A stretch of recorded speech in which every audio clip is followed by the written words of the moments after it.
Assalomu alaykum hurmatli televizor ko'ruvchilar. Uyg'ur televiziyasining kundalik xabarlarini ko'rishinglarni qarshi olamiz.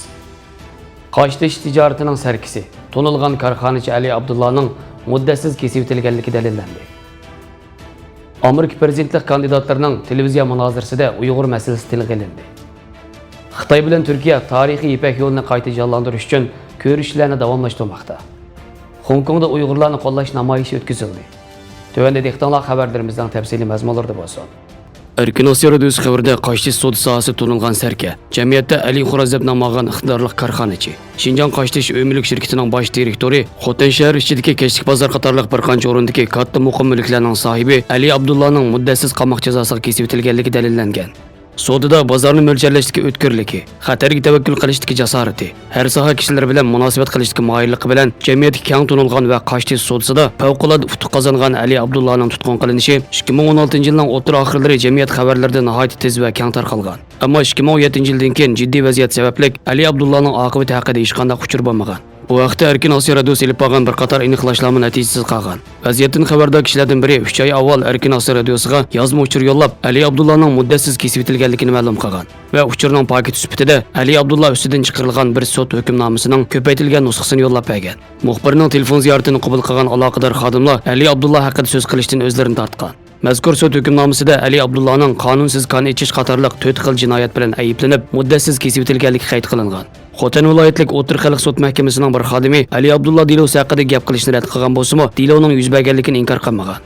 Xitoy tor arxivlaridagi mazkur tanishtirishda Shinjon qochtishi o'yinlik shirkatining 2004-yili qurilganda 8 million yuan mablag' bog'liq tilga olingan. Xotan shaharlik bozor boshqarish idorasining bir xodimi Ali Abdullahga oid bir savdo bozori borligini biladiganligi, ammo uning taqdiri haqida ma'lumot yo'qligini aytgan. Aloqador organlar ta'minlagan uchurga asosan Xotan viloyatida siyosiy qonun sohasida xizmat qilayotgan bir xodimning bir qitimli xizmat safarida Ali Abdullah bilan uchrashganligini bayon qilish bilan birlikda uning tikilgan egilik haqida ma'lumot bergan. Ali Abdullah delosining siyosiy qonun sohasi ichida maxfiy tutilganligini ilgari surgan bu xodim faqat xizmatdoshlaridan anglaganlarga asosan uning tutilganlik va kesilganlik uchurini dalillagan. Erkin Asiya radiosi muxbirining telefon ziyoratini qabul qilgan Xotan shaharlik xalq sud mahkamasining bir xodimi Ali Abdullahning muddatsiz kesilganligini dalillagan.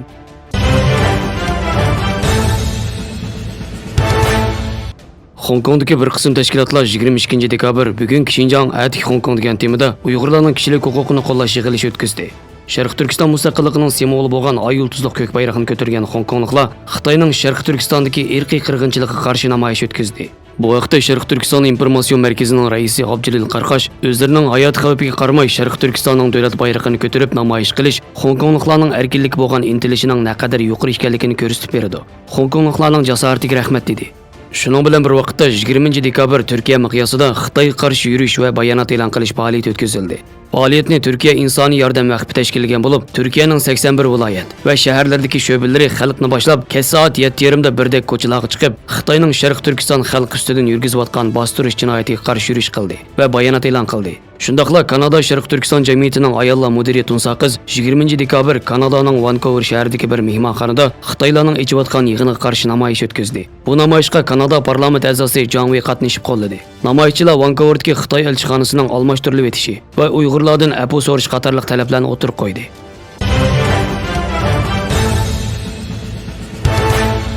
Uyg'ur masalasi Demokratlar partiyasi prezidentlik kandidatlarining televiziya munozarasidagi muhim temalarning biri bo'ldi.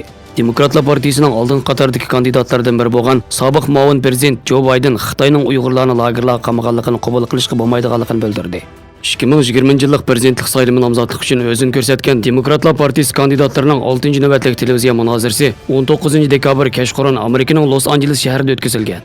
Shundaqla BBC televiziyasi orqali naq maydondan tarqatilgan. Mazkur munozaradagi alohida diqqat qilishga tegishli nuqtalarning biri bo'lsa, Uyg'ur masalasining kandidatlar tomonidan tilga ilinishi emas, balki munozara jarayonida kandidatlardan so'rilgan tashqi siyosatga aloqador muhim savollarning qatoridan o'rin olishi bo'ldi. Uyg'urlarning lagerlarga qamalishi masalasida Amerika hukumatining maydoni izchil qattiq bo'lib kelgan.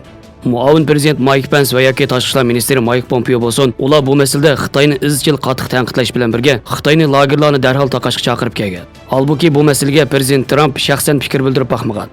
CNNning xabar qilishicha, munozara Xitoy, Uyg'ur va Hong Kong masalasiga o'tkazilganda BBCning bu vaqtdagi naq maydon anglatishi Xitoyda 9 minut atrofida to'sib qo'yilgan. CNNning ilgari ishlagan Uyg'ur va Hong Kong haqidagi xabarlari Xitoyda izchil to'silib kelgan.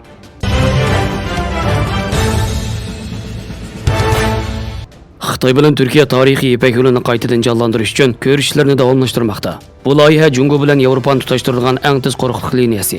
Turkiya davlat temir yo'l shirkatining bosh direktori Ali Ehson Uygun Xitoy bilan ko'rishga borganda TRT muxbiriga loyihaning eng yangi ahvollarini aytgan. Ali Ehson Uygun biz Jungo Shianda o'lka darajalik direktor va Ashyo obort rayonining direktori bilan intayin muhim yig'in ochdik. Bo'libmi biz 11 oyning 6 kuni Turkiyadan o'tgan poyezdning buningdan keyin yana davomlashish uchun kelishim hosil qildik.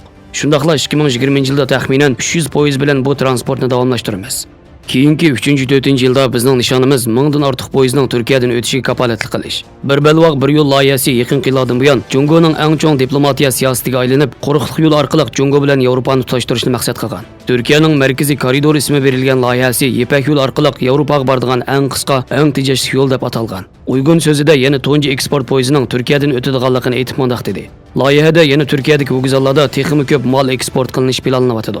Intayin muhim bir nuqta shuki, barliq temir yo'llarni tashkillik sanoat rayonlari va zavodlarga tez tutashtirish hamda temir yo'l orqali oilamiz ishlab chiqargan tovarlarni yiroq yaqin rayonlarga eksport qilish navbatdagi nishonimiz. Tez va arzon bo'lganligi uchun intayin muhim bir halqa. Xabarlarimizni ko'rganingizga rahmat. Ko'rishguncha omon bo'linglar. Xayr xo'sh. Allohga omonat.